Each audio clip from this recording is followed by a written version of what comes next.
মাংস দিয়ে আচার। ওরে বাবা, এটা তো আগে কখনো খাইও নি, আবার শুনিও নি। কেমন রেসিপি এটা? সবাই কিন্তু এই কথাই বলেছিল। নমস্কার বন্ধুরা, জয়ের রান্নাঘরে সবাইকে আমন্ত্রণ জানিয়ে আজ নিয়ে চলে এসেছি মাংস দিয়ে আচারের রেসিপিটি কেউ মিস করবেন না। সত্যি এতটা মজা হয়েছিল, আমিও বুঝতে পারিনি যে মাংসের আচার এতটা মজার হয়।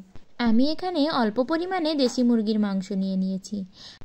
আর এই মাংসগুলো আমি এরকম কিউব আকারে কেটে নিয়ে এর ভিতরে আদা বাটা, রসুন বাটা, জিরা বাটা আর ধনে বাটা দিয়ে নিচ্ছি। আর দেব পরিমাণ মতো লবণ, পরিমাণ মতো হলুদ আর অল্প পরিমাণে শুকনো লঙ্কার গুঁড়ো। এরপর আমি কিছুটা পরিমাণে জল দিয়ে নেব। এখানে কিন্তু আমি কোনো তেল ব্যবহার করব না। জল দিয়ে এটাকে আমি সেদ্ধ করে এই জলটা পুরো শুকিয়ে ফেলবো। এবার ঢাকনার সাহায্যে ঢেকে দিয়ে আমি এটাকে রান্না করে নেব। আর দেখুন, আমি যেহেতু তেল দেইনি তাই আমার কড়াইয়ের চারিপাশটা কিন্তু এরকম লেগে লেগে গিয়েছিল। এভাবে শুকনো শুকনো করে আমি মাংসটাকে জল শুকিয়ে রান্না করে নিয়েছি।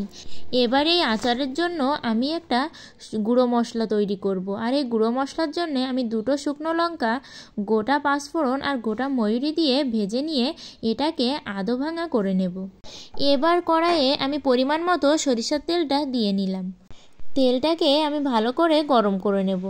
এবার গরম করে আমি এর ভিতরে 2টো শুকনো লঙ্কা আর গোটা গরম মশলা ফোড়নে দিয়ে নিলাম। এবার আমি রসুনের কোয়াগুলো দিয়ে নেব। আর এই রসুনটা কিন্তু অপশনাল, তোমরা চাইলে দিতে পারো, আবার নাও দিতে পারো। আমি এই রেসিপিতে আমি কী পরিমাণে মাংস মশলা ব্যবহার করেছি সেটা তোমাদের বলে দেইনি। তবে তোমরা যদি আমার এই রেসিপিটা পছন্দ করে থাকো তাহলে কমেন্ট করো, আমি তোমাদের জন্য এই ভিডিও আবার করব। এবার এই তেলের ভিতরে আমি আদা বাটা, রসুন বাটা, ধনে বাটা, জিরা বাটা দিয়ে দিলাম। ঠিক আমি মাংস সেদ্ধ করতে যে মশলাগুলো ব্যবহার করেছিলাম সেম সেই মশলাগুলো কিন্তু আচারের জন্য ব্যবহার করব। আর এক্সট্রা মশলা হিসেবে আমি এখানে দিয়ে দিলাম সাদা সরিষা আর কাঁচা লঙ্কা বাটা। এবার এই মশলাটাকে অনবরত নাড়তে থাকবো। আর আপনারা এই মশলাগুলো দিয়ে কিন্তু অনবরত নাড়তে থাকবেন, তাহলে মশলাগুলো দলা পেকে যাবে না। এবার আমি আচারের ভিতরে পরিমাণ মতো লবণ আর দেব পরিমাণ মতো হলুদ। আর শুকনো ঝালের গুঁড়োটাও কিন্তু দিতে হবে, যেহেতু ওটা তো মাংসটাকে ঝাল ঝাল করলো, তাহলে আচারটাকে ঝাল ঝাল করতে আমি এখানে আর একটু শুকনো লঙ্কার গুঁড়ো ব্যবহার করলাম। এবার মশলাটাকে একটু ভেজে নেব। মশলাটা একটু ফুটে উঠতেই আমি এর ভিতরে দিয়ে দেব সেই যে সেদ্ধ করে রেখেছিলাম মাংসটা, সেই মাংসটাকে এর ভিতরে দিয়ে দেব। মাংস দিয়ে আমি এটাকে রান্না করব। আর ততক্ষণই কিন্তু আপনারা রান্না করবেন যতক্ষণ না পর্যন্ত কালারটা একটু কালো কালো হয়।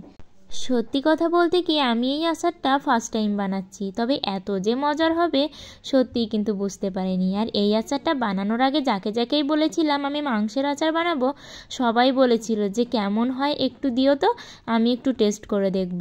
অনেকেই কিন্তু আমাকে এটা বলেছিল। আর এবার যে আমি মশলাটা করেছিলাম সেই মশলাটা দিয়ে দিলাম। মশলা দিয়ে আমি আরও কিছু সময় এটাকে রান্না করে নেব। দেখুন, আগে থেকে কিন্তু এর কালারটা অনেকটা কালচে কালচে হয়ে গেছে। এবার আমি আরও একটু কালচে করে এটাকে নামিয়ে নেব। আর পরবর্তী অবস্থা আপনারাই দেখুন। আচারটা কিন্তু আমার রান্না করা শেষ। এবার আমি এর ভিতরে 1 চা চামচের মতো লেবুর রস দিয়ে দিলাম। এটার জন্য কিন্তু আচারটা দীর্ঘদিন রাখা যাবে। আর একটা কথা কি, আমি এখানে কোনো কেমিক্যাল ব্যবহার করিনি, যেমন ভিনেগার। তাই আমি আপনাদের একটা কথাই সাজেস্ট করব, আপনারা এই আচারটা মাঝে মধ্যে একটু রোদ্রে দিয়ে খাবেন, তাহলে কিন্তু অনেক দিন ধরে এটা খেতে পারবেন। প্রিয় বন্ধুরা, আমার এই ছোট্ট ভিডিওটি যদি আপনাদের ভালো লেগে থাকে তাহলে অবশ্যই লাইক করে কমেন্টে আপনাদের মতামত জানাবেন। আর আমার চ্যানেলটি সাবস্ক্রাইব করে পাশের ঘন্টাটি বাজিয়ে আমাকে ভালোবাসা দিয়ে যাবেন।